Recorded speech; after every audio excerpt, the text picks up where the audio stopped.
Ma ba'd. Muslimin dan muslimat yang dirahmati oleh Allah Subhanahu wa taala sekalian. Alhamdulillah, pada hari ini kita dapat bersama-sama berhimpun di atas talian untuk kita sambung kuliah kita yang biasa kita lakukan pada hari Sabtu petang, dan seperti mana yang kita maklumi, kuliah kita berkaitan dengan kitab Hadis 40 karya Al-Imam An-Nawawi rahimahullah telah pun kita khatamkan, telah pun kita selesaikan. Dan hari ini alhamdulillah, dengan limpah kurnia Allah, rezeki daripada Allah Subhanahu wa taala, kita dapat duduk bersama-sama berhimpun untuk kita sambung kitab yang lain pula. Iaitu kita nak mulakan dengan kitab yang lain. Kitab itu adalah kitab yang ditulis oleh Al-Imam Al-Bukhari rahimahullahu ta'ala, meninggal pada tahun 256 Hijrah, yang mana kitab tersebut dikenali dengan nama Al-Adab Al-Mufrad. Al-Adab Al-Mufrad, adab semata-mata. Al-Imam Al-Bukhari rahimahullah merupakan ulama hadis yang terkenal, yang mana dia dikenali ataupun digelar oleh ulama-ulama hadis sebagai Amirul Mukminin fil Hadis. Amirul Mukminin fil Hadis maksudnya tokoh besar, ketua bagi orang-orang Islam, pemimpin bagi orang-orang Islam di dalam hadis. Maksudnya Al-Imam Al-Bukhari ni, pandangan dia di dalam hadis tidak boleh kita tolak semata-mata ataupun kita abaikan, mesti untuk kita lihat. Walaupun mungkin ada pandangan Al-Imam Al-Bukhari di dalam hadis yang mana boleh kita nilai semula dibandingkan dengan pandangan ulama-ulama lain yang semisal ataupun yang sama darjat dengan Al-Imam Al-Bukhari, tetapi pandangan Imam Bukhari dalam hadis tidak wajar untuk diabaikan tanpa dilakukan penelitian. Begitulah Al-Imam Al-Bukhari yang begitu hebat.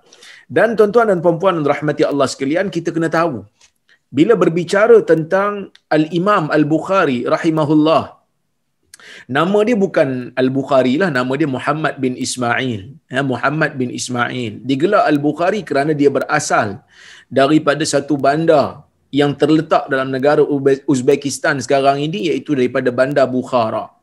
Yang mana Al-Imam Al-Bukhari rahimahullah menuntut ilmu, mencari ilmu hadis, mengembara daripada satu tempat ke satu tempat, sehingga dia menjadi pakar, menjadi tokoh di dalam hadis. Dan di antara anak murid dia yang terkenal di dalam ilmu hadis, anak murid yang terkenal bagi Al-Imam Al-Bukhari dalam ilmu hadis ialah Imam Muslim.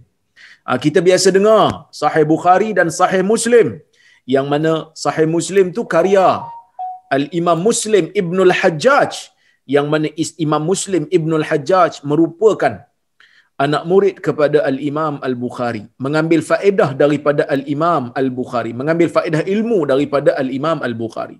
Begitu juga anak murid yang terkenal bagi Al-Imam Al-Bukhari di dalam hadis ialah Al-Imam At-Tirmidzi, Muhammad bin Isa At-Tirmidzi, yang mana Al-Imam At-Tirmidzi juga terkenal sebagai tokoh hadis yang besar. Dikatakan Al-Imam At-Tirmidzi banyak mengambil faedah ilmu hadis daripada Al-Imam Al-Bukhari. Dan Imam Bukhari banyak mengarang kitab, bukan hanya kitab Sahih Al-Bukhari. Sebenarnya nama kitab Sahih Bukhari itu pun bukan namanya Sahih Al-Bukhari. Itu hanya gelaran untuk meringkaskan nama kitab Al-Imam Al-Bukhari yang sebenar. Nama sebenar Sahih Al-Bukhari ialah Al-Jami' As-Sahih Al-Musnad Al-Mukhtasar min umuri Rasulullah sallallahu alaihi wasallam wa sunanihi wa ayyamihi, yang bermaksud kitab Al-Jami'. Kitab Al-Jami' ini adalah kitab yang menghimpunkan hadis dan menyusun hadis tersebut mengikut tema, dan tema-tema itu berkaitan dengan keseluruhan bab di dalam agama. Bukan hanya fokus kepada hukum, tetapi keseluruhan bab, termasuklah bab akidah, bab tafsir, bab adab, bab manaqib, kelebihan sahabat dan seumpamanya. Jadi Al-Imam Al-Bukhari menulis kitab Al-Jami' As-Sahih yang menghimpunkan hadis-hadis sahih sahaja di dalam kitab tersebut dengan penilaian Al-Imam Al-Bukhari. Oleh kerana Al-Imam Al-Bukhari mensyaratkan hadis sahih semata-mata untuk diletakkan di dalam sahih dia, maka para ulama menilai adakah Al-Imam Al-Bukhari konsisten di dalam syarat yang dia letakkan, dan mereka dapati Al-Imam Al-Bukhari konsisten, dan sebab itulah kitab Sahih Al-Bukhari dianggap sebagai kitab paling sahih setelah Al-Quran. Sebab itu kita kata dalam kitab hadis yang paling sahih adalah Sahih Al-Bukhari, kemudian Sahih Muslim. Al-Jami' As-Sahih Al-Musnad yang diriwayatkan dengan sanad, Al-Mukhtasar yang ringkas. Kenapa ringkas? Kerana Al-Imam Al-Bukhari tidak membawakan keseluruhan hadis. Dia hanya membawakan 4,000 hadis sahaja di dalam kitab tersebut, yang mana kitab tersebut, kalau kita nak buang yang berulang lah, yang mana kitab tersebut dia tulis secara ringkas daripada ratusan ribu hadis yang Al-Imam Al-Bukhari tahu dan hafal. Jadi dia ringkaskan. Ada sebahagian hadis yang dia potong apabila tak berkaitan dengan bab yang dibawakan baki hadis tersebut dalam bab yang lain. Dan di dalam Al-Adab Al-Mufrad, maksudnya itu karya Imam Bukhari. Sahih Bukhari ini merupakan karya Imam Bukhari yang terkenal. Boleh saya katakan mungkin semua orang Islam yang belajar, yang dengar kuliah, yang membaca buku agama, mereka tahu tentang kewujudan Sahih Al-Bukhari.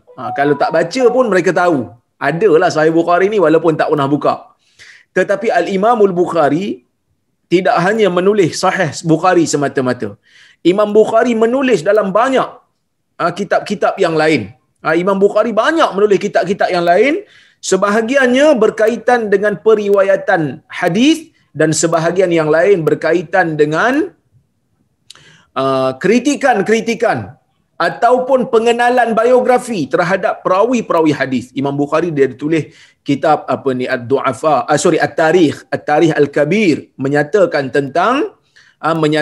tentang biografi beberapa perawi yang dia kenal, menyebut namanya, gurunya siapa. Dan ada juga Al-Imam Al-Bukhari menulis, selain daripada kitab sahih, ada kitab-kitab yang memperkenalkan perawi-perawi, biografi perawi yang dia kenali pada zaman dia, dan juga ada kitab yang dipanggil sebagai kitab Al-Ajza, kitab-kitab juzuk, yang mana kitab juzuk ni yang sedang kita baca ni, iaitu kitab Al-Adab Al-Mufrad. Kemudian ada kitab yang Imam Bukhari tulis, Khalqu Af'alil Ibad. Ada juga kitab yang Imam Bukhari tulis, Al-Qira'ah Khalfal Imam. Kenapa dipanggil juzuk? Kitab-kitab seperti ini dipanggil juzuk kerana Al-Imam Al-Bukhari mengkhususkan satu tajuk yang spesifik, dan dia bawakan di dalam kitab tersebut riwayat-riwayat yang hanya berkaitan dengan satu tajuk tu sahaja. Seperti Al-Qira'ah Khalfal Imam, bacaan makmum di belakang imam di dalam salat. Adakah perlu untuk membaca Fatihah ataupun tidak? Imam Bukhari buat satu kitab dan menghimpunkan di dalam kitab tersebut riwayat-riwayat yang berkaitan dengan perkara tersebut. Adakah semua hadis di dalam Al-Adab Al-Mufrad ini merupakan hadis yang sahih? Tidak. Tidak, tuan-tuan dan puan-puan yang rahmati Allah sekalian. Di dalam kitab Al-Adab Al-Mufrad ini ada hadis yang sahih, ada hadis yang hasan, dan ada hadis yang dhaif. Ini menyangkal dakwaan sebahagian mereka yang mengatakan bila Imam Bukhari tulis apa-apa kitab confirm sahih. Sebab ada yang berpandangan begitu. Sebenarnya tidak. Sahih Bukhari itu diangkat sebagai kitab sahih bukan kerana Imam Bukhari yang tulis semata-mata. Kerana ada kitab lain yang Imam Bukhari tulis dan tidak dianggap sebagai sahih kerana Imam Bukhari tidak meletakkan syarat demikian. Maka kita dalam ilmu hadis, kita mesti menilai kepada hakikat ilmu, bukan melihat kepada orang semata-mata. Kalau Imam Bukhari tulis kitab selain daripada kitab sahih, kenapa kitab sahih itu dianggap sahih? Bukan kerana Imam Bukhari semata-mata tulis. Kalau semata-mata Imam Bukhari tulis dianggap sahih, kitab yang kita nak baca ni pun merupakan kitab Imam Bukhari tulis. Tapi dalam tu ada hadis dhaif. Dan tuan-tuan dan puan-puan yang dirahmati Allah sekalian, kitab sahih itu dianggap sahih kerana Imam Bukhari meletakkan syarat sahih, dan setelah dinilai dan dikaji oleh ulama yang datang kemudian, mereka mendapati Imam Bukhari telah menepati syarat yang dia letakkan di dalam sahihnya. Ada juga ulama lain yang meletakkan syarat sahih dalam mengumpulkan riwayat seperti Sahih Ibn Khuzaimah, Sahih Ibn Hibban dan seumpamanya. Tetapi ulama yang datang kemudian mereka semak dan mereka analisa hadis-hadis yang ada, tetapi terdapat hadis yang tidak sedikit walaupun taklah sampai kepada kebanyakan, tetapi ada hadis-hadis yang dianggap sebagai dhaif yang mereka masukkan. Oleh kerana itu hanya Sahih Bukhari dan Muslim saja yang dianggap sebagai kitab yang disepakati kesahihannya oleh ulama yang datang kemudian selepas daripada mereka. Baik. Al-Adab Al-Mufrad, tuan-tuan, merupakan kitab yang berkaitan dengan adab, yang berkaitan dengan akhlak. Kenapa dipanggil mufrad? Dalam bahasa Arab, mufrad tu semata-mata, adab semata-mata. Kenapa tuan-tuan dipanggil adab semata-mata? Kerana di dalam Sahih Bukhari ada di sana bab yang berkaitan dengan adab. Tetapi dalam Sahih Bukhari hadisnya mungkin tidak sebanyak hadis yang nak dibawa di dalam kitab ini. Maka Imam Bukhari tulis lagi satu kitab dan dinamakan kitab itu Al-Adab Al-Mufrad. Adab semata-mata nak memberi isyarat bahawasanya ini merupakan kitab yang akan membawakan riwayat yang berkaitan dengan adab semata-mata. Adab semata-mata bukan dia hanya terkandung dalam satu bab, tetapi banyak bab di dalam kitab ini yang berkaitan dengan adab, dan kita akan tengok insya-Allah. Kata penulis, ya, bila kita tengok, ya, sekejap. Saya tak pasti tuan-tuan dan puan-puan ada ke tidak salinan kitab ini, tapi saya kongsikan di sini supaya kita boleh tengok sama-sama, ya. Baik.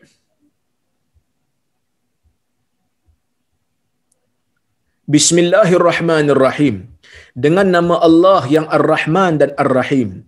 Babu qaulillahi ta'ala, bab pada membicarakan firman Allah Ta'ala. Wa wassaynal insana biwalidayhi husna. Dan kami memesan kepada manusia. Allah Ta'ala kata kami memesan kepada manusia supaya melakukan kebaikan kepada kedua ibu bapanya. Ini firman Allah di dalam surah Al-Ankabut ayat ke-8. Jadi Imam Bukhari dia bawakan riwayat berdasarkan kepada firman Allah ini. Yang mana kita semua tahu Allah Azza wa Jal mengangkat Nabi kita sebagai Rasul. Allah Subhanahu wa Ta'ala menjadikan kita sebagai Rasul, yang mana di antara tugas Nabi Muhammad sallallahu alaihi wasallam ialah menjelaskan kepada kita Al-Quran, mentafsirkan kepada kita Al-Quran. Kata perawi, kata Al-Imam Al-Bukhari rahimahullah. Kita tengok nombor 1 tu, ya.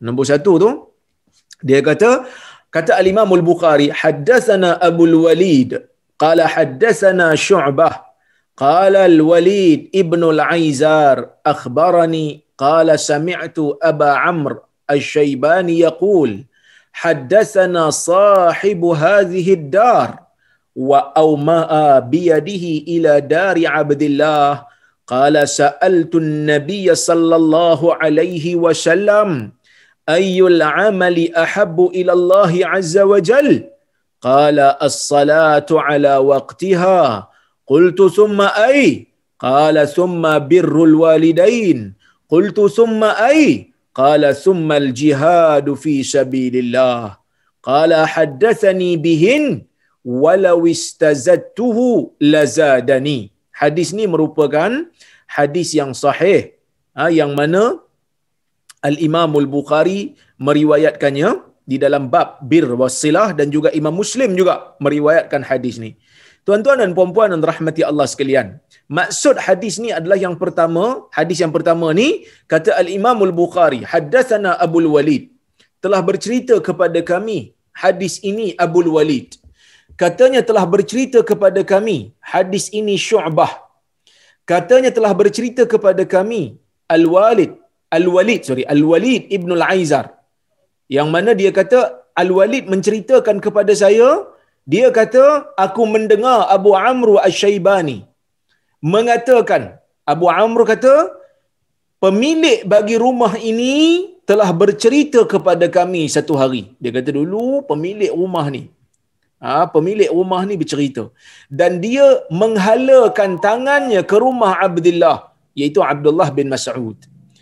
Sahabat Nabi sallallahu alaihi wasallam bernama Abdullah bin Mas'ud, Yang mana kata Abdullah bin Mas'ud, aku bertanya Nabi sallallahu alaihi wasallam. Abdullah bin Mas'ud cerita kepada anak murid dia yang bernama Abu Amr. Dia kata aku pernah bertanya Nabi sallallahu alaihi wasallam, mana satu dalam amalan ini yang amalan itu menjadi Allah lebih suka berbanding amalan yang lain. Soalan dia simple je tuan-tuan dan puan-puan, yang mana ini menunjukkan kesungguhan Ibnu Mas'ud nak tahu tentang perkara baik. Dia tahu yang ni baik, yang tu baik, yang ni baik, yang tu baik. Tetapi dia nak tahu mana satu di kalangan yang baik ni yang paling baik. Itu soalan dia. Maka soalan dia jelas, Nabi sallallahu alaihi wasallam kata salat pada waktunya. Kemudian dia bertanya lagi, kemudian apa? Nabi kata, kemudian berbuat baik kepada ibu dan bapa. Dia tanya lagi, kemudian apa? Kemudian Nabi kata, kemudian berjihad di jalan Allah. Tuan-tuan dan puan-puan yang rahmati Allah sekalian, soalan yang seperti ini banyak ditanya kepada Nabi Muhammad sallallahu alaihi wasallam.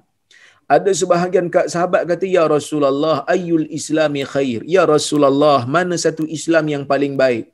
Ayyul amal ahabbu ilallah? Mana satu amalan yang lebih disukai di sisi Allah? Soalan-soalan yang sama ini dijawab oleh Nabi sallallahu alaihi wasallam dengan jawapan yang berbeza-beza. Ada Nabi jawab dengan tut'imut ta'am wa taqra'us salam ala man arafta wa man lam ta'rif. Engkau memberikan makan. Engkau memberikan makan, kemudian kau membacakan salam kepada orang yang kau kenal dan tak kenal. Ada jawapan yang Nabi jawab macam ni, as-salatu ala waqtiha, salat pada waktunya. Kenapa berbeza-beza? Para ulama seperti mana Ibn Hajar Al-Asqalani mengatakan, perbezaan jawapan ini ialah berdasarkan kepada perbezaan orang yang bertanya. Berkemungkinan orang yang bertanya ini mempunyai amalan yang terbaik bagi dia yang ni, manakala amalan yang terbaik bagi orang lain ialah yang tu. Jadi contohlah, kalau saya dijemput pergi ceramah, katakan ceramah, saya nak kena ceramah dekat orang-orang yang menerima bantuan asnaf fakir miskin. Takkanlah saya nak pergi ceramah, saya nak cerita bab kelebihan infak fisabilillah sedangkan mereka miskin. Tak kenalah. Kerana mereka pun terima bantuan, takkan nak cerita fadilat infak. Boleh cerita, tetapi tak begitu memberi manfaat untuk mereka amal pada waktu tu. Jadi sebab itu kalau pergi berceramah, pergi memberikan ilmu-ilmu agama, sesuaikan dengan keadaan orang yang mendengar. Jadi kalau saya pergi jumpa ceramah depan penerima bantuan asnaf fakir miskin, cerita bab kelebihan orang miskin. Yang mana orang miskin ni ada kelebihan-kelebihan dia. Di sisi Allah Subhanahu Wa Taala, bacakan hadis itu lebih sesuai. Kalau pergi jumpa dengan orang-orang pembayar zakat, dan kita beri galakkan untuk infak fisabilillah. Jadi itu yang kita dapat fikirkan logikanya. Maka Nabi SAW jawab ni berkemungkinan jawapan yang berbeza-beza untuk menjawab soalan yang sama ialah kerana perbezaan background, perbezaan keadaan orang yang bertanya Nabi SAW pada ketika itu. Maka Nabi kata as-salatu ala waqtiha, salat pada waktunya. Walaupun ada sebahagian riwayat menyebut as-salatu fi awwali waqtiha, salat pada awal waktu. Ulama tidak berbeza pendapat bahawasanya secara umumnya ataupun secara rambangnya salat di awal waktu afdal. Tetapi mereka berbeza pendapat tentang isu maksud perkataan Nabi as-salatu ala waqtiha ni maksud apa? Ada yang kata as-salatu ala waqtiha, salat pada waktunya, salat di atas waktunya, bermaksud salat di awal waktu. Kerana perkataan ala tu mereka kata menunjukkan awal waktu, dia kata. Tetapi sebahagian ulama yang lain mereka mengatakan bahawasanya salat di awal salat pada waktunya ini maksudnya salat yang dilakukan ataupun yang dikerjakan pada waktunya yang sebenar. Cuma sebahagian ulama yang lain membantah tafsiran ini dengan mereka kata bila soalan yang diberikan kepada Nabi, mana satu amalan yang paling baik di sisi Allah, ia menunjukkan soalan tu minta Nabi untuk membandingkan di antara amalan-amalan yang baik dan mana yang lebih baik. Jadi kalau solat dalam waktu itu lebih baik, adakah bermakna solat di luar waktu itu ada kebaikan? Sedangkan solat di luar waktu itu tak ada kebaikan langsung. Kerana seseorang yang meninggalkan solat sehingga keluar waktu, dia telah berdosa besar. Ini bukan perkara yang baik. Mana mungkin Nabi nak membandingkan perkara yang lebih baik, melainkan Nabi SAW akan membandingkan dengan benda yang baik tapi kurang sikit. Tetapi ya, seperti mana yang disebutkan oleh ulama-ulama hadis, antaranya Ibn Hajar juga menyebutkan, dia kata berkemungkinan yang Nabi maksudkan kat sini, Nabi nak banding di antara salat dalam waktu dan salat luar waktu bagi orang yang tak berdosa untuk salat luar waktu. Ya, iaitu orang yang mungkin ada keuzuran, orang yang tertidur ataupun terlupa. Maka dia tertidur, tapi orang yang salat pada waktunya yang sebenar itu mendapat kelebihan yang tak dapat pada orang-orang ni. Jadi, saya nak sebutkan di sini adalah tidak ada khilaf di kalangan para ulama. Salat di awal waktu lebih baik daripada salat di hujung waktu. Itu lebih baik. Kenapa lebih baik? Kerana bersegera melakukan kebaikan itu adalah satu perkara yang dituntut. Itu pertama. Yang kedua, apabila seseorang itu salat di awal waktu, maka dia digelar orang yang telah bersalat daripada awal waktu dia lakukan, dia kerjakan sehinggalah waktu keluar. Dia digelar orang yang telah bersalat. Maka di situ juga ada kelebihan. Cuma di sana ada perbezaan pandangan dalam kalangan ulama tentang waktu salat subuh. Salat subuh ni elok kita salat di awal waktu ataupun salat di hujung waktu. Jadi ni ada perbahasan sedikit, kerana dalam kalangan ulama ada yang berpandangan salat subuh, ya, salat subuh merupakan salat yang dikerjakan di akhir waktu. Dia kata yang ni yang merupakan perkara yang Nabi SAW galakkan. Tapi mereka berbeza ni dari sudut afdaliyah lah. Dari sudut, apa kita panggil afdaliyah? Daripada sudut mana satu afdal. Mana satu yang afdal. Tetapi mereka tidak berbeza pendapat. Setelah waktu subuh masuk, maka boleh untuk kita salat di awal waktu. Cuma mereka berbeza pendapat. Adakah salat subuh di awal waktu afdal ataupun biar sedikit lewat afdal, selagi mana belum keluar waktulah.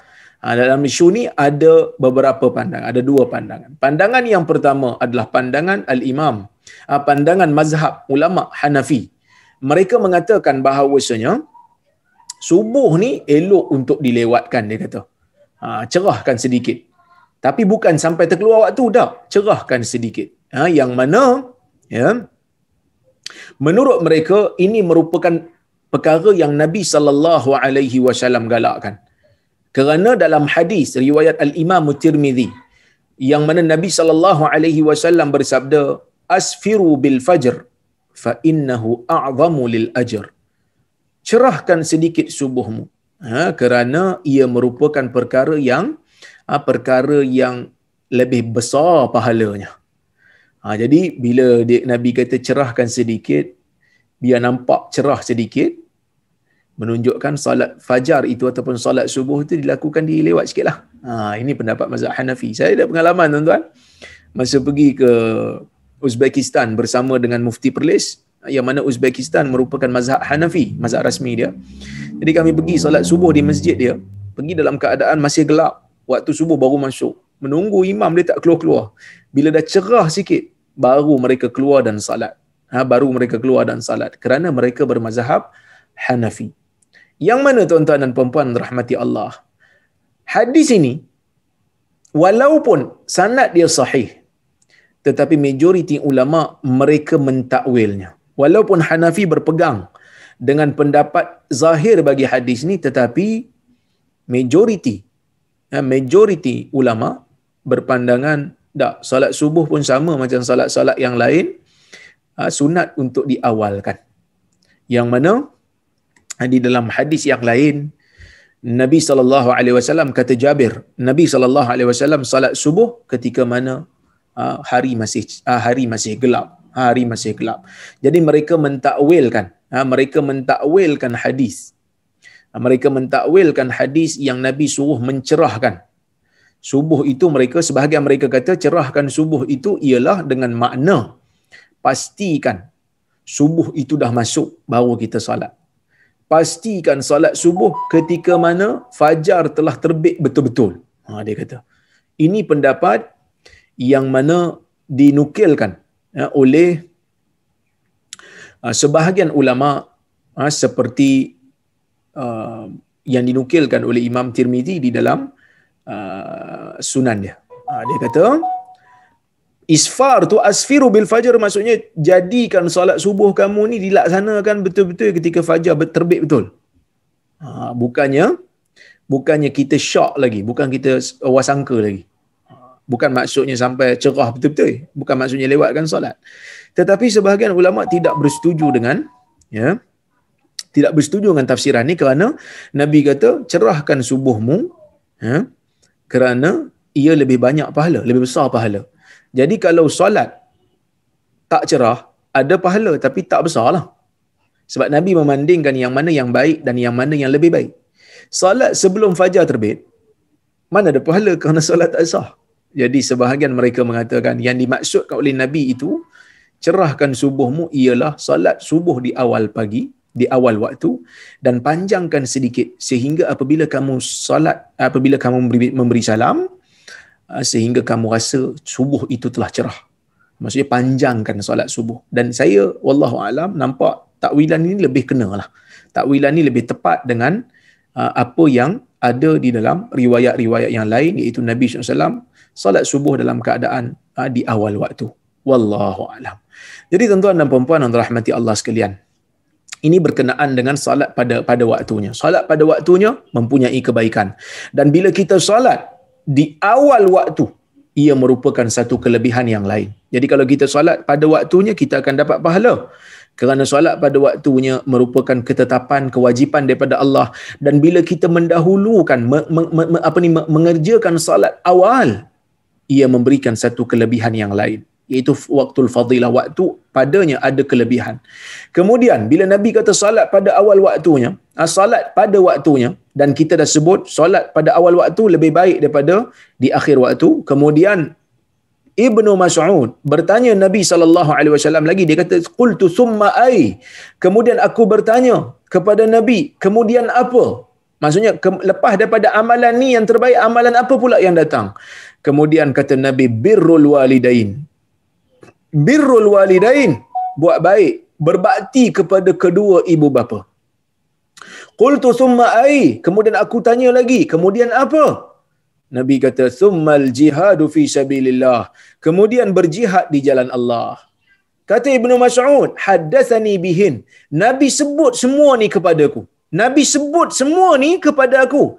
Law istazatuhu lazadani, kalau aku minta untuk Nabi tambah lagi, kemudian apa, pastinya Nabi akan sebutkan kepada aku.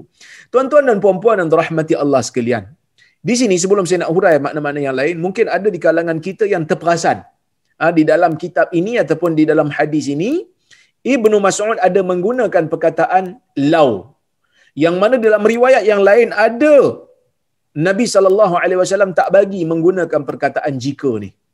Yang mana Nabi kata lau taftahu amal syaitan, kerana perkataan kalau ni boleh membuka pintu syaitan. Tetapi yang dilarang menggunakan kalau ni apabila kita nak menyatakan seolah-olah kita tidak berpuas hati dengan takdir, ataupun seolah-olah kita nak mempertikaikan takdir. Bila kita menerima sesuatu musibah, kita kata kalaulah aku tak buat benda ni, tak jadi benda ni, seolah-olah macam kita nak petikai takdir, yang ni salah. Tetapi kalau kita gunakan perkataan kalau bukan untuk maksud mempertikaikan takdir, ia tidak menjadi larangan. Sebab itu dalam hadis Nabi kata lau kuntu muttakhidan nasi khalila, kalaulah aku boleh mengambil manusia sebagai kekasih, aku akan mengambil Abu Bakar sebagai kekasihku. Tetapi Nabi telah diambil menjadi kekasih oleh Allah, Khalilullah, maka Nabi tak ambil lah Abu Bakar.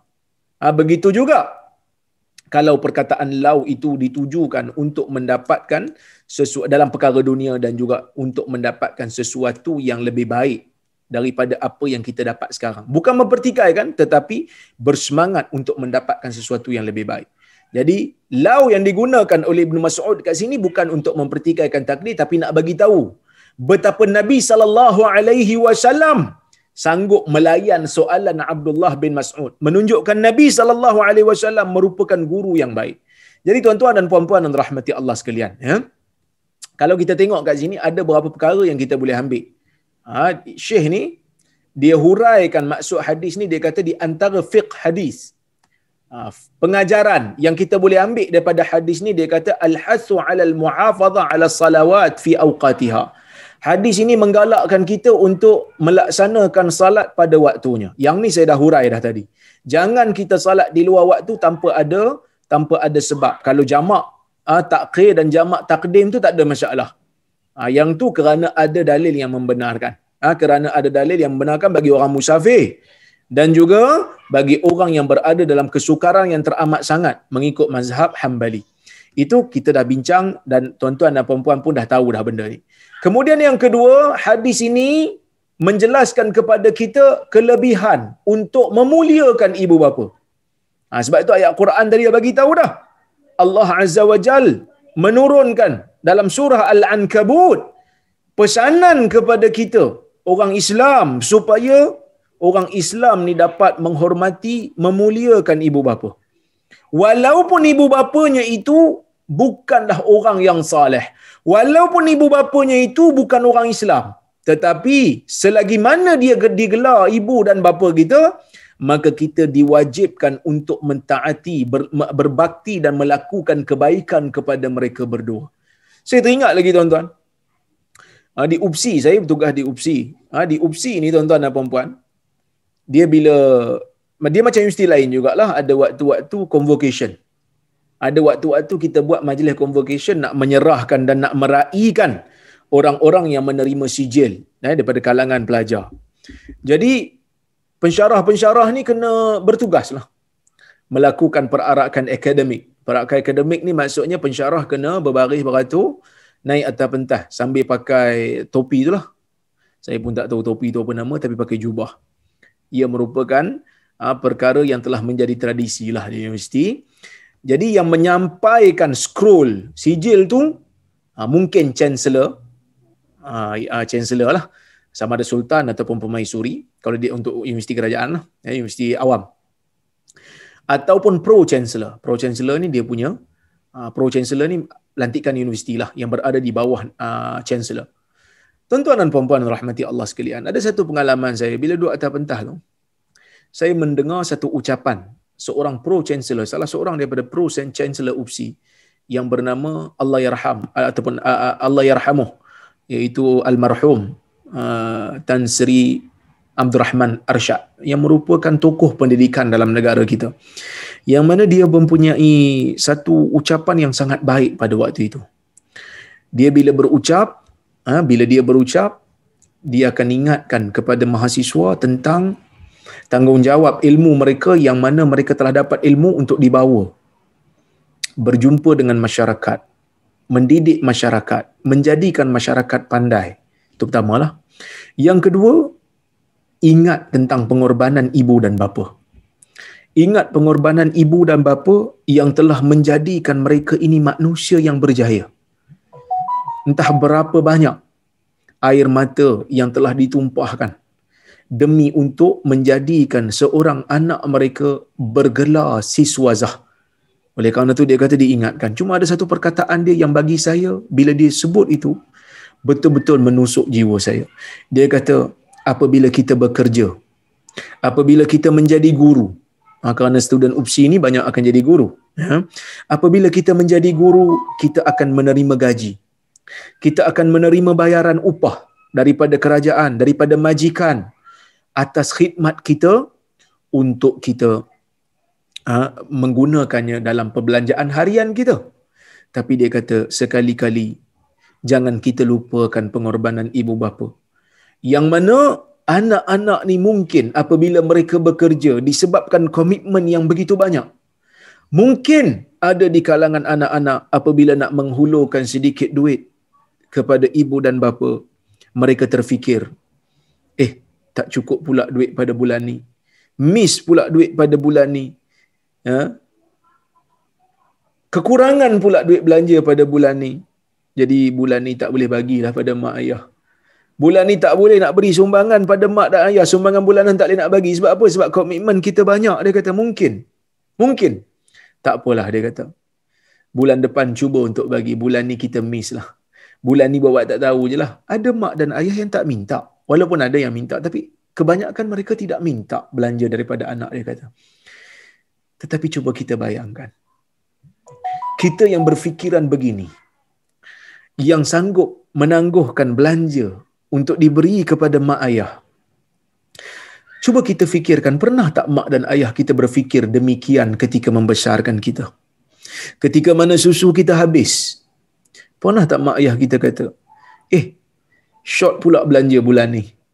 Tak cukup pula belanja bulan ni nak beli susu. Susu dah habis ni. Tak apalah. Hari ni tak payah susu lah anak aku. Esok aja susu ataupun bulan depan saja susu. Ataupun bila anak kita nak pergi ke sekolah, tengok duit yuran. Tak cukup belanja untuk bayar yuran. Kerana mungkin kesempitan perbelanjaan pada bulan itu. Tapi jarang sangat mak ayah mengatakan, tak apalah. Bulan ni tak payah pergi sekolah kerana yuran tak ada. Kita pergi bulan depan saja. Kerana mak dan ayah akan sentiasa memikirkan pendidikan yang terbaik semampu mereka untuk menjadikan anak mereka manusia yang memberikan budi dan ilmu kepada masyarakat apabila dia dewasa nanti. Yang berbakti kepada masyarakat apabila mereka dewasa nanti. Itulah keadaan ibu dan bapa. Itulah kebanyakan sikap ibu dan bapa. Berusaha sedaya mampu. Walaupun perbelanjaan pada bulan itu lebih sedikit, mereka akan usaha untuk menjadikan yuran dan kelengkapan hidup kita lengkap, cukup makan, cukup pakai. Kalau tak banyak pun ada makanan. Begitulah ibu dan bapa kebiasaannya. Ibu kita, ayah kita layak untuk diberikan penghormatan, layak untuk diberikan sikap baik dan layanan baik daripada kita kerana mereka telah mempergunakan segala tenaga yang mereka ada untuk membesarkan kita.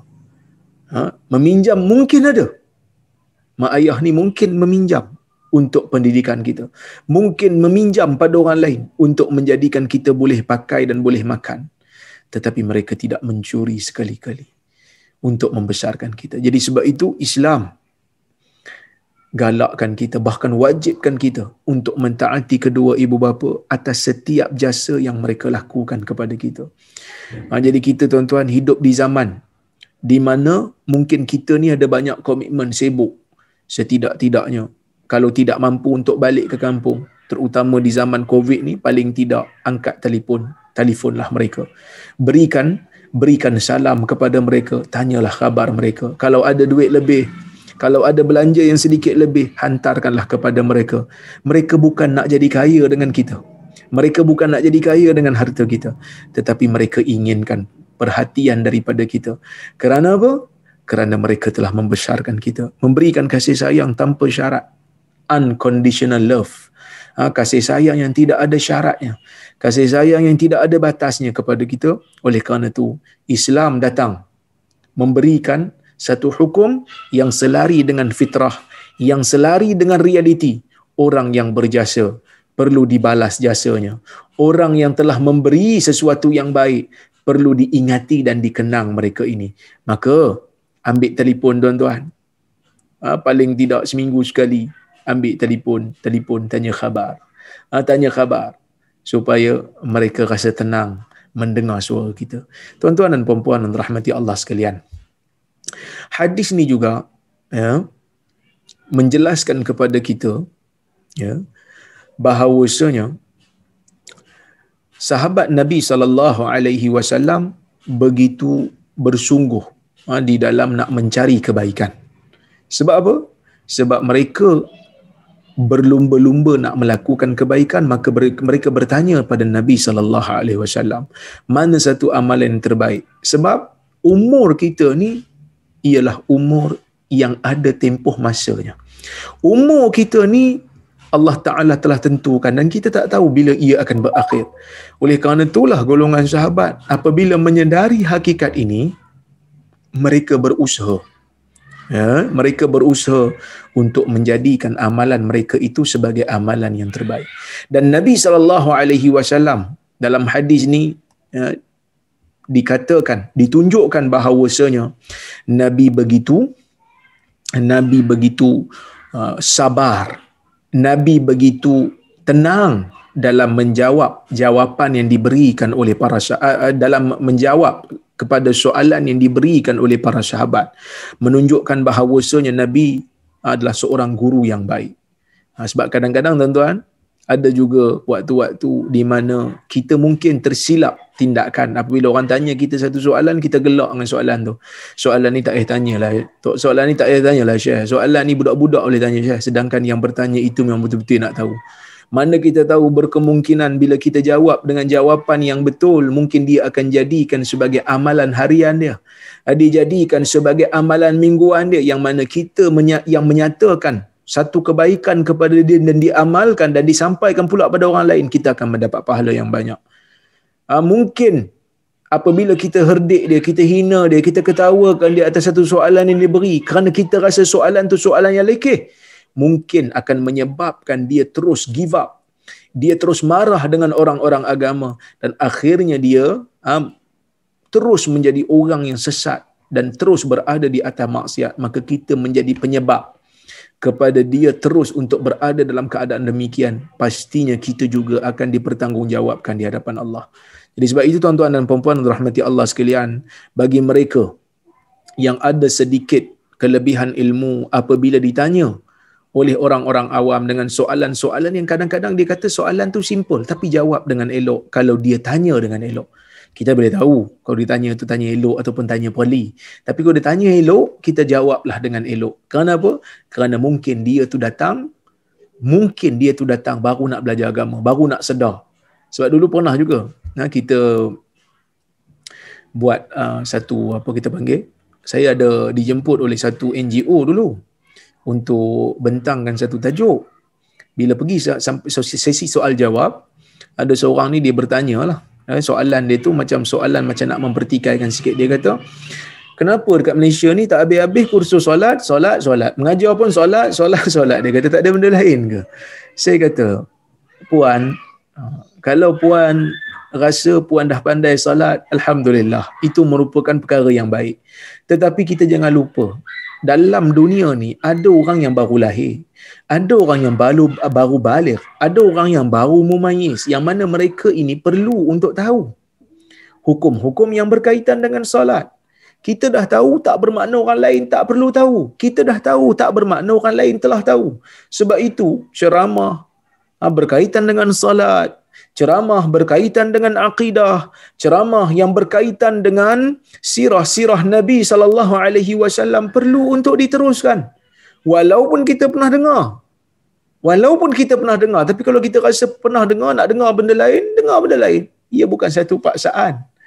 Dia bukan satu paksaan untuk kita ikut, untuk kita dengar. Siapa yang nak dengar silakan. Siapa yang tak nak dengar, tidak mengapa, dengar ceramah lain. Dengar tajuk-tajuk yang lain yang mungkin memberikan kita manfaat ilmu kerana kita dah tahu. Tapi nak menghalang ilmu yang kita anggap kita dah tahu, ia merupakan satu benda yang tak wajar. Kerana ada orang lain yang tak tahu.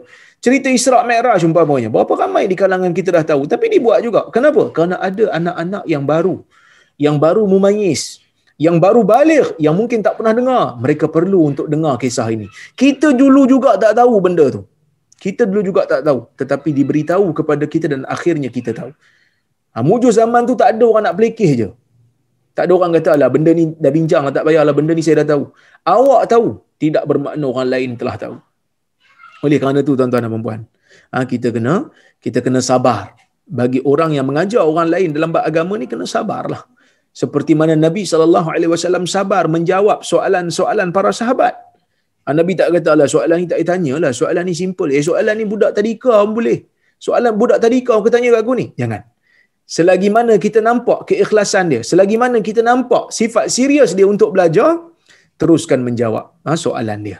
Teruskan menjawab soalan dia. Kalau kita tahulah, kalau tak tahu, kita mintalah tangguh cari jawapan. Ya. Baik, tuan-tuan dan puan-puan dan rahmati Allah sekalian. Hadis yang kedua, kata Al-Imam Al-Bukhari. Haddatsana Adam qala haddatsana Syu'bah. Ya, haddatsana Adam qala haddatsana Syu'bah. Oh, sebelum tu saya lupa. Saya nak sebut kat sini tuan-tuan dan puan-puan dan rahmati Allah sekalian. Kataan Nabi ni, ya, jawapan Nabi SAW kepada Ibnu Mas'ud ni, Ibnu Mas'ud dapat 3 benda. Yang pertama, salat pada waktunya, berbuat baik pada ibu bapa dan jihad fi sabilillah. Jihad ni adalah menggunakan tenaga untuk menegakkan kalimah Allah la ilaha illallah di atas muka dunia ni. Jadi salat menjaga hubungan dengan Allah Azza wa Jal. Kemudian berbuat baik kepada ibu bapa, maksudnya mengenang budi manusia yang pernah berbakti kepada kita. Kemudian kita gunakan tenaga yang kita ada untuk menyampaikan seruan Islam kepada orang lain supaya mereka pula merasakan bakti kita. Mereka merasakan sedikit daripada pengorbanan kita untuk mengenal agama yang diturunkan oleh Allah kepada Nabi-Nya. Jadi seimbang jawapan Nabi ni. Yang pertama, jaga hubungan kita dengan Allah, jaga keikhlasan, iaitu dengan salat. Yang mana salat ini merupakan satu manifestasi, satu ibadat yang menunjukkan kepada kita bahawasanya kita adalah hamba. Sebab tu kita mulakan salat dengan Allahu Akbar, Allah Maha Besar. Tak mungkin seseorang masuk ke dalam salat melainkan dia kena sebut Allahu Akbar, iaitu takbiratul ihram.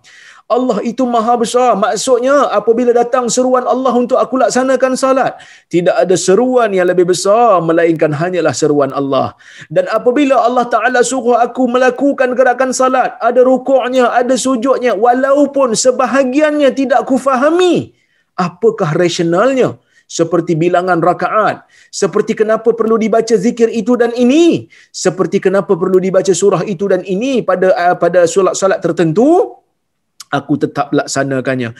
Kerana Allah apabila dia memberikan arahan, Allah apabila dia mensyariatkan sesuatu, dia mensyariatkan pasti ada hikmah walaupun aku tidak fahami apakah hikmah itu. Maksudnya bila kita jaga salat, kita membesarkan Allah, kita membesarkan arahan Allah. Kemudian kita melakukan kebaikan kepada ibu dan bapa yang telah memberikan kita bakti, memberikan kita jasa. Sama juga macam orang lain yang memberikan kita jasa dan bakti, kita balas kebaikan itu. Benda ni ditunjukkan oleh Nabi SAW dalam hadis. Bukan hanya pada ibu bapa, siapa saja yang melakukan kebaikan, setidak-tidaknya balas kebaikan itu dengan kebaikan. Yang mana dalam hadis Nabi SAW, dalam hadis Bukhari, yang mana Nabi kata ketika mana Nabi dapat tawanan perang Badar. Waktu Nabi dapat tawanan perang Badar ni tuan-tuan dan puan-puan, Nabi pernah sebut, Nabi kata, "Lau kana al-Mut'im bin Adi hayyan fayukallimuni fi haula'il natna la atlaqtuhum lah."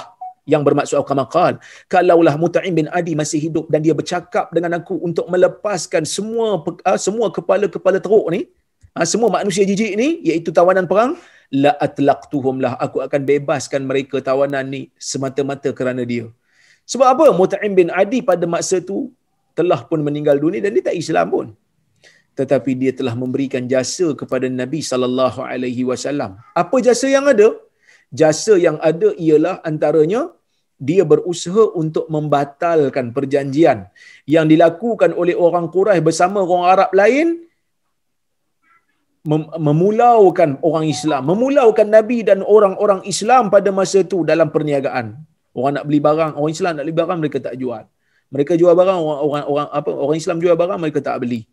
Jadi Mut'im bin Adi telah berusaha supaya perjanjian ini dibatalkan kerana dia kata ini perjanjian zalim. Ya, itu pertama. Yang kedua, ya. Yang kedua,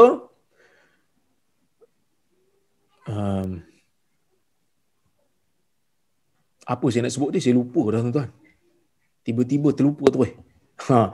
Yang kedua, bila Nabi SAW, lupa pula ni kan.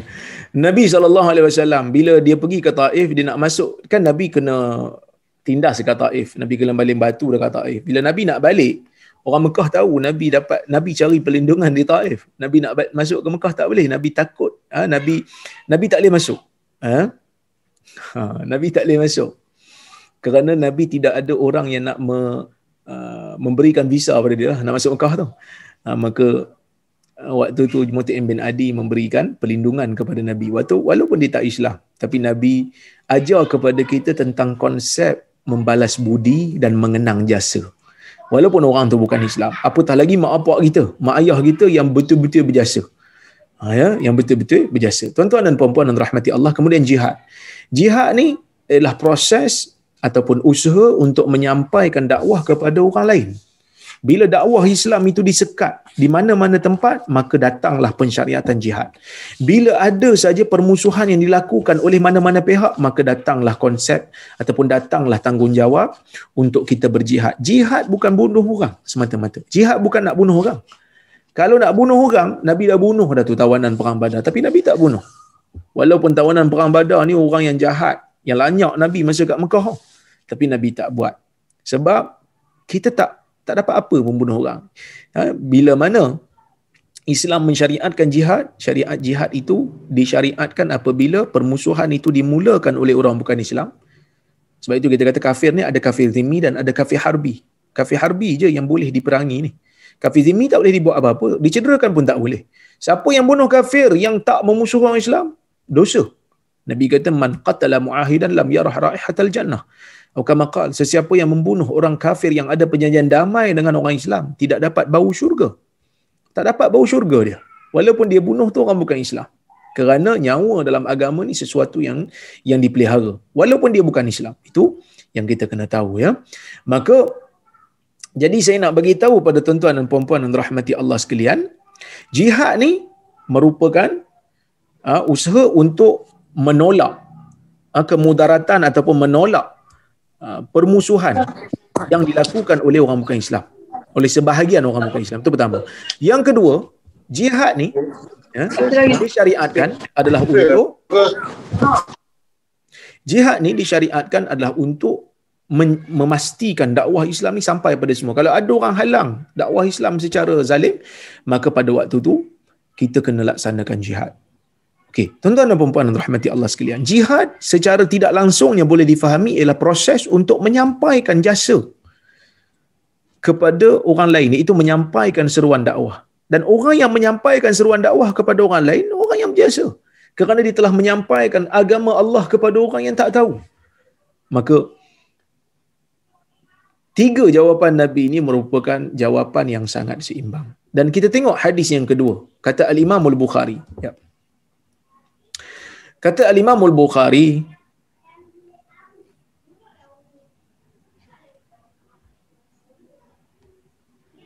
Haddathana Adam, qala haddathana Syu'bah, qala haddathana Ya'la ibn Ata an abihi an Abdullah ibn Umar qala ridha ar-Rabb fi ridha al-walid wa sakhatur Rabb fi sakhatil walid.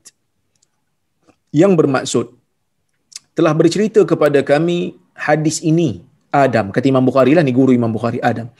Kata telah bercerita kepada kami Syu'bah, kata telah bercerita kepada kami Ya'la bin Ata daripada ayahnya, daripada Abdullah bin Umar. Abdullah bin Umar ni sahabat lah. Ya. Abdullah bin Umar ni sahabat, anak kepada Umar bin Khattab. Dia kata ridha Rabb, ini perkataan dia. Maksud kalau tengok hadis ni ataupun riwayat ni merupakan kata-kata Ibnu Umar. Di sana ada juga hadis yang sama yang disandarkan kepada Nabi.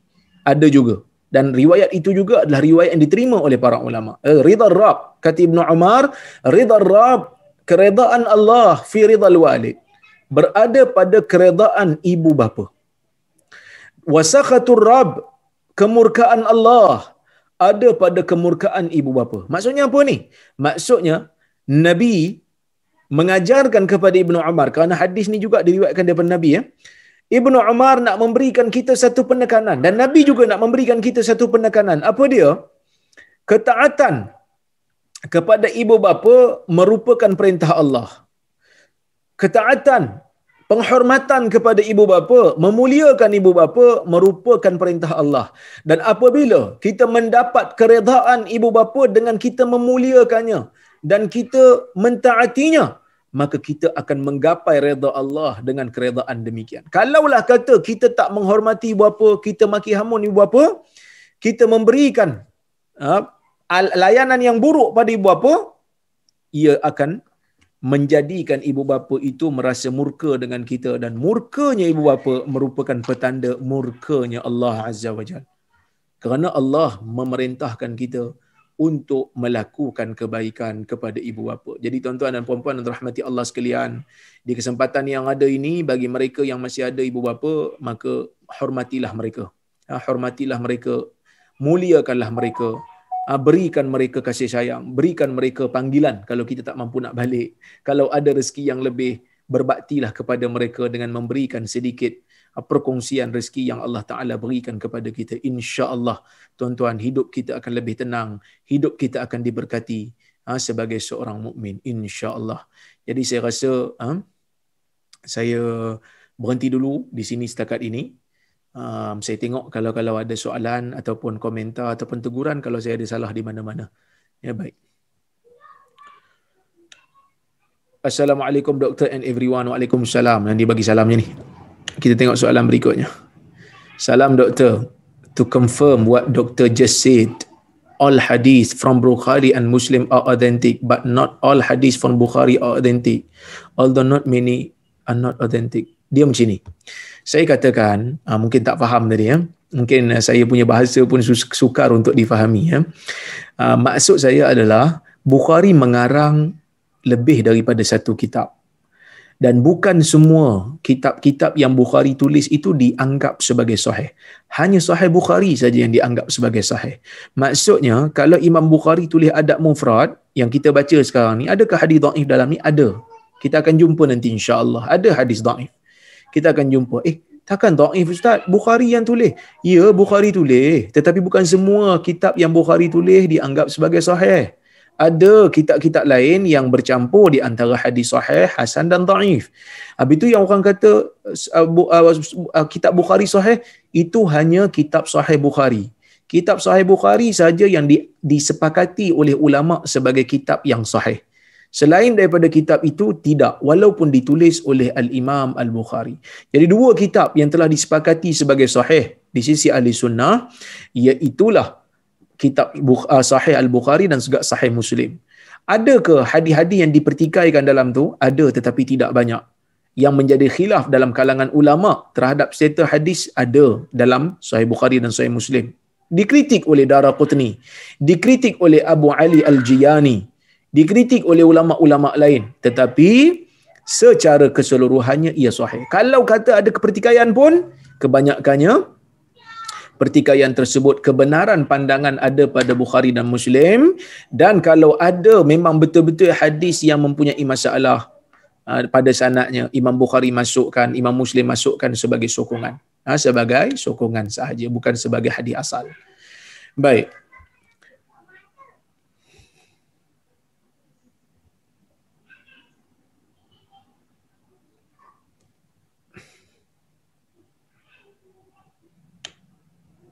Okey. Assalamualaikum doktor. Solat Isyak lagi afdal tu delay. Solat Isyak ada hadis Nabi SAW menyebutkan laula an asyqa ala ummati la amartuhum bi ta'khiril Isya ila thuluthil lail. Atau kama qala. Dalam hadis Nabi SAW menyebutkan, Nabi SAW menyebutkan kalaulah tidak kerana aku menyusahkan umatku, aku akan perintahkan mereka untuk melewatkan sedikit isyak. Melewatkan sedikit isyak kepada sepertiga malam. Sepertiga malam, ya, dalam keadaan dia boleh untuk solat untuk berjemaah. Okey. Sebahagian ulama kata gitu. Ada yang pegang pada zahir. Ada yang pegang pada zahir. Dia kata kalau sepertiga malam tu tak memberatkan dia, tidak menjadi masalah. Tetapi, ya, kalaulah kata dia solat lewat isyak, dia solat seorang. Kalau dia solat awal, dia dapat solat berjemaah di masjid. Dah tentulah solat berjemaah di masjid lebih utama daripada dia melewatkan isyak. Ya. Jadi oleh kerana tu, saya katakan, kalau kita mampu untuk lewatkan sedikit isyak, supaya tak membebankan orang yang berada di masjid pada masa itu, kita buat. Tapi dalam banyak keadaan Nabi SAW tidak melewatkan kerana nak memberikan keringanan kepada para sahabat yang berada di masjid pada masa itu. Jadi kita solatlah awal bersama dengan imam di masjid. Ya, tidak menjadi masalah pada waktu itu. Ya, baik.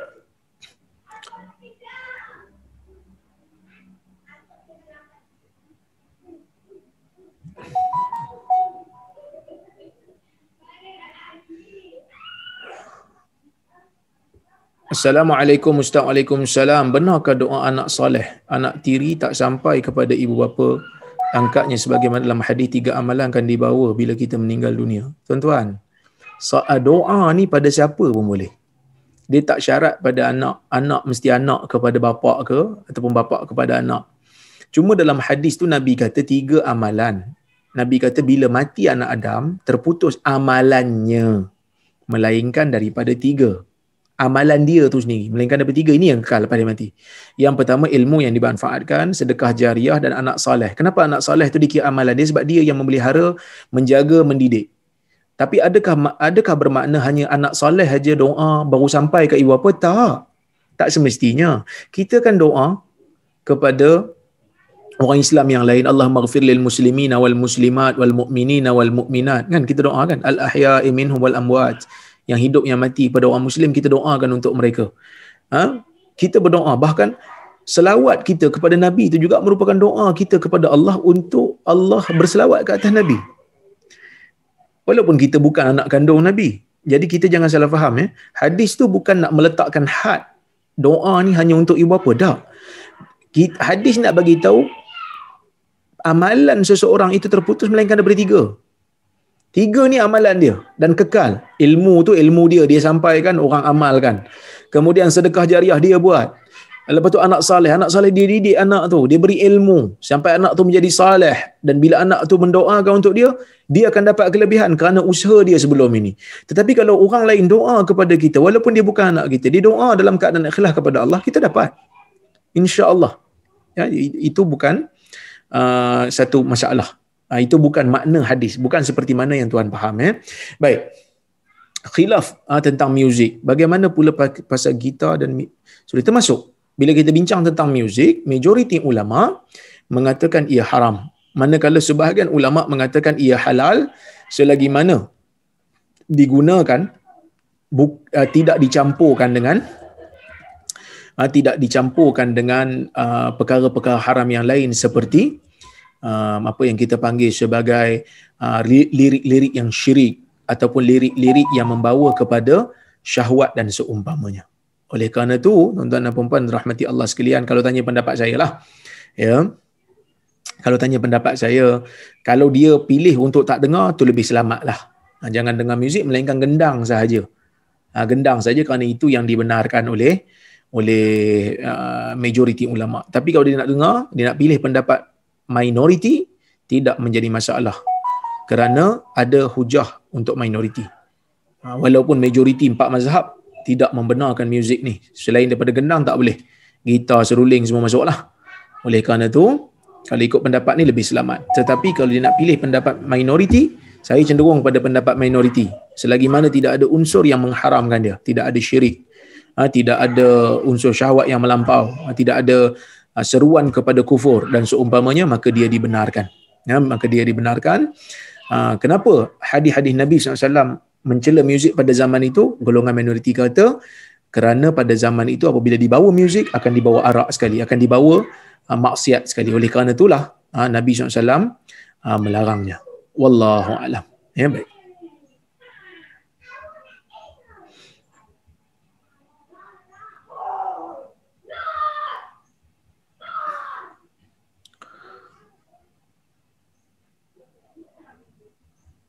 Okey. Jadi tuan-tuan dan puan-puan yang dirahmati Allah sekalian, saya rasa cukup sekadar tu. Tengok soalan tak ada lagi dah.